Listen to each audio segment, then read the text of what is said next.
The Prince by Niccolo Machiavelli, translated by David Wooten, read by Sam Chang. Chapter 17, about cruelty and compassion, and about whether it is better to be loved than feared, or the reverse. Going further down our list of qualities, I recognize every ruler should want to be thought of as compassionate and not cruel. Nevertheless, I have to warn you to be careful about being compassionate.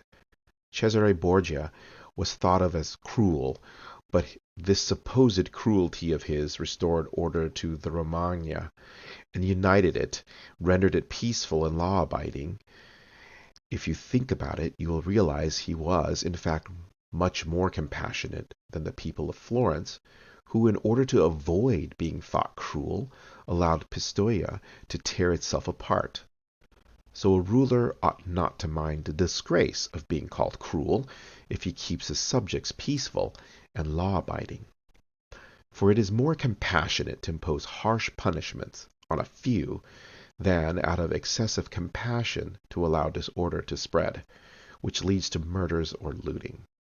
The whole community suffers if there are riots, while to maintain order the ruler only has to execute one or two individuals. Of all rulers, he who is new to power cannot escape a reputation for cruelty, for he is surrounded by dangers.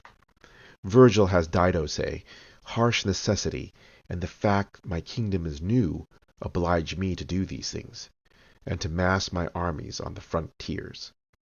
Nevertheless, you should be careful how you assess the situation, and should think twice before you act. Do not be afraid of your own shadow.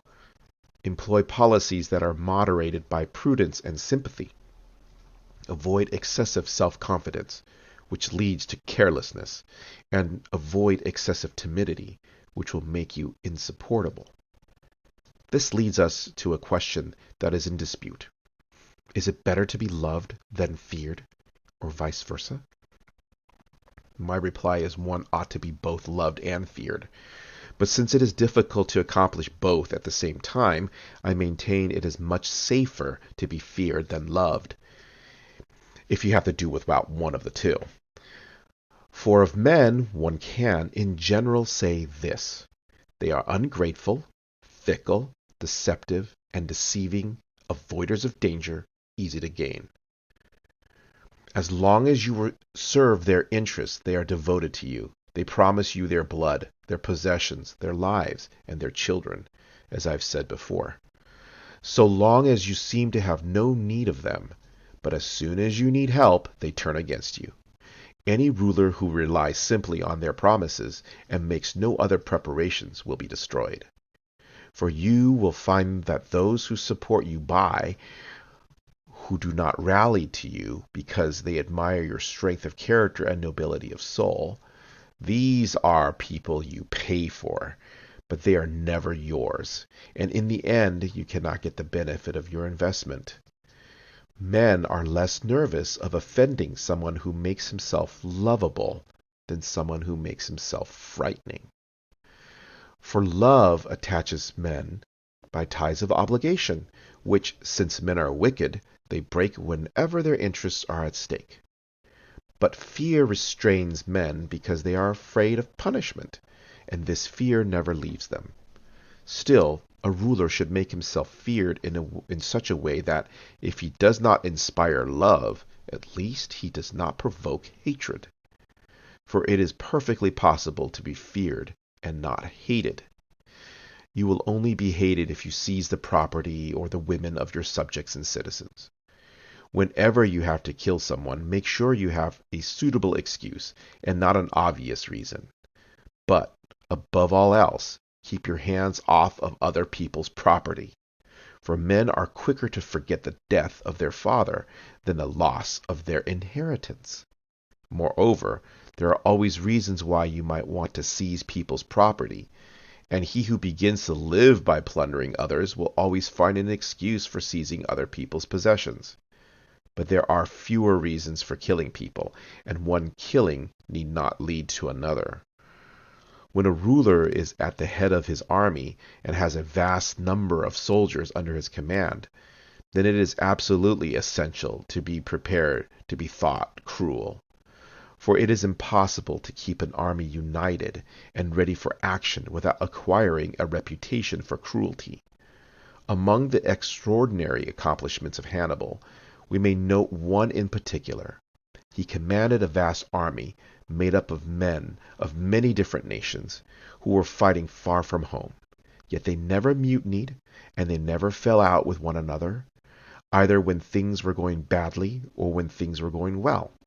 The only possible explanation for this is that he was known to be harsh and cruel.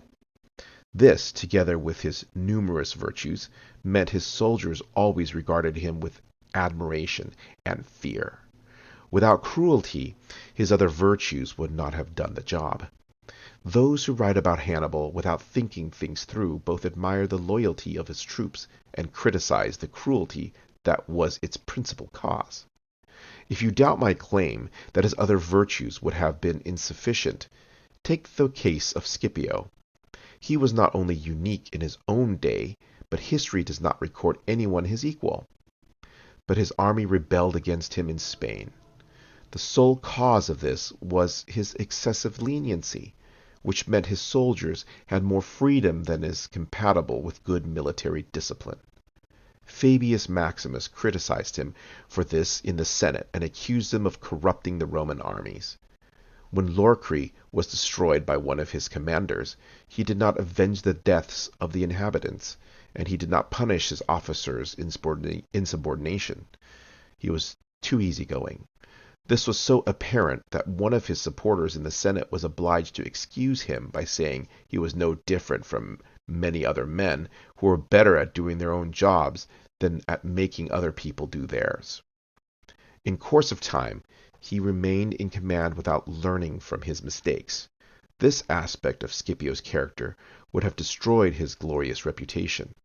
But because his authority was subordinate to that of the Senate, not only were the consequences of this defect mitigated, but it even enhanced his reputation. I conclude, then, that, as far as being feared and loved is concerned, men decide for themselves who they love, and rulers decide whom they fear. A wise ruler should rely on the emotion he can control, not the one he cannot. But he must take care to avoid being hated, as I have said.